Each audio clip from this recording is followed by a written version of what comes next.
This evening's first speaker It's Mr. Wade. Yeah, there he is. Yes, is Wade Johnson. Wade this evening will be speaking from the Pathway Presentation Mastery, Level 2, Project 1. His speech time is 5 to 7 minutes. The speech title is How to Communicate More Naturally.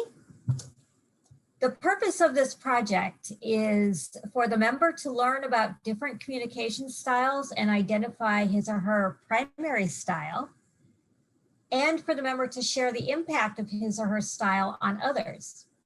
The subject of the speech, communication is more important than ever during the pandemic. Wade will discuss how we can express ourselves more naturally. Please welcome Wade Johnson, How to Communicate More Naturally. Not too much, not too little. We want to convey our ideas and our thoughts, the right idea at the right time, and have these ideas and thoughts sink in to resonate with our audience. Ladies and gentlemen, fellow Toastmasters and welcome guests, communication is the topic for this evening. Perhaps we've heard criticisms or we see something within ourselves that we want to change. It might have been the reason that we walked into the doors of Toastmasters in the first place. Communication. Now, over the holiday, I had a close contact COVID scare. Simple story, really. A neighbor of mine, Christmas Eve, tested positive for COVID.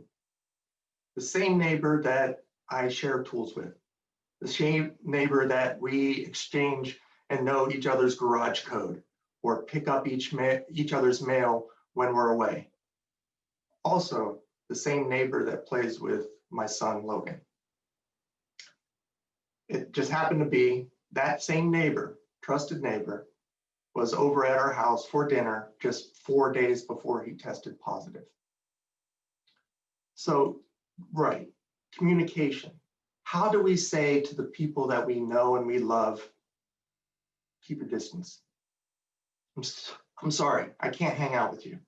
Or something as simple as put on your mask without sounding arrogant or pompous or really just downright rude.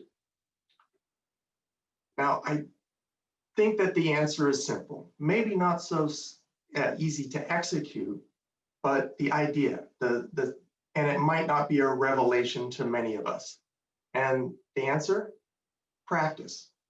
Script yourself. Script yourself like you would with a job interview, a big proposal, or perhaps a speech that you're going to do for Toastmasters. And go over the scenarios until it becomes muscle memory.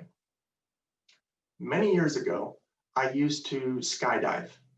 And during my training, we were taught to not just practice our moves as we're going up and doing our tricks and whatnot, but you would see them do this. Pull the chute, and if that doesn't work, cut the cord, pull the emergency chute. So on the ride up, you would see people doing this all the time. And I've done it so many times that even though it's been 10 years since I've plummeted to my death and jumped out of a perfectly good airplane, I still know, boom, boom, boom,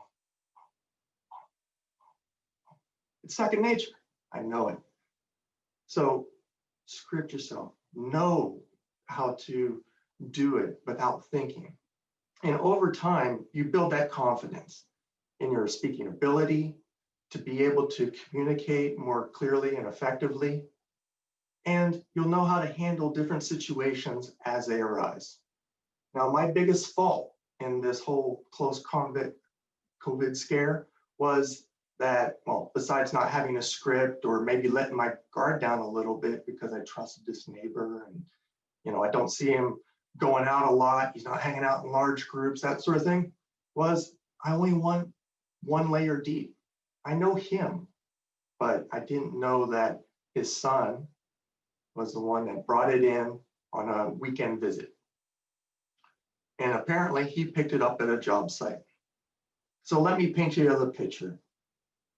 He's an iron worker and he's busting rod all day long or under a welding mask.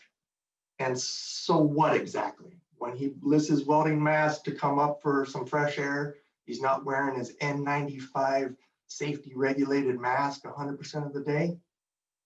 An OSHA regulator is going to give you a demerit or something. You have to be reasonable, and I am. No blame given. I understand. And that's one of the problems with this whole situation is it's not who you know, it's who they know, and on down the line. But even if you're as safe can be, and you're in a closed network or a closed loop with your friends and colleagues, you still have a statistical probability that you might catch it. What are you going to do? Now, here's my new script. Listen, I wear this mask so everybody can feel more comfortable. Things seem to be pretty bad out there. So until we get vaccinated, and I do plan on getting vaccinated as soon as my number's called, let's just keep our distance. And after all this is over, I'll buy you a beer. Or better yet, come over to the house, I'll cook you dinner. Sound good? Communicate. Now for the stranger that happens to be at the grocery store, still working on that script, little tip for you, if you go on a Wednesday night at an hour before the store closes, it's usually pretty dead. Or you can just have your groceries delivered. Lastly, I'd like to propose this, especially for those that might feel differently about COVID, vaccinations, opening up the economy. Communicate. Tell me your thoughts, your ideas. Think about it. Convey in a clear and concise manner your thoughts and how we can go about this differently. I've waved my magic wand. Great. How are you going to propel things to a better world with your ideas? That's pretty much it. That's all I have for tonight. Until next time, thank you. Be safe. Wear your mask. Back to you, Madam Toastmaster. Thank you very much, Wade. For everybody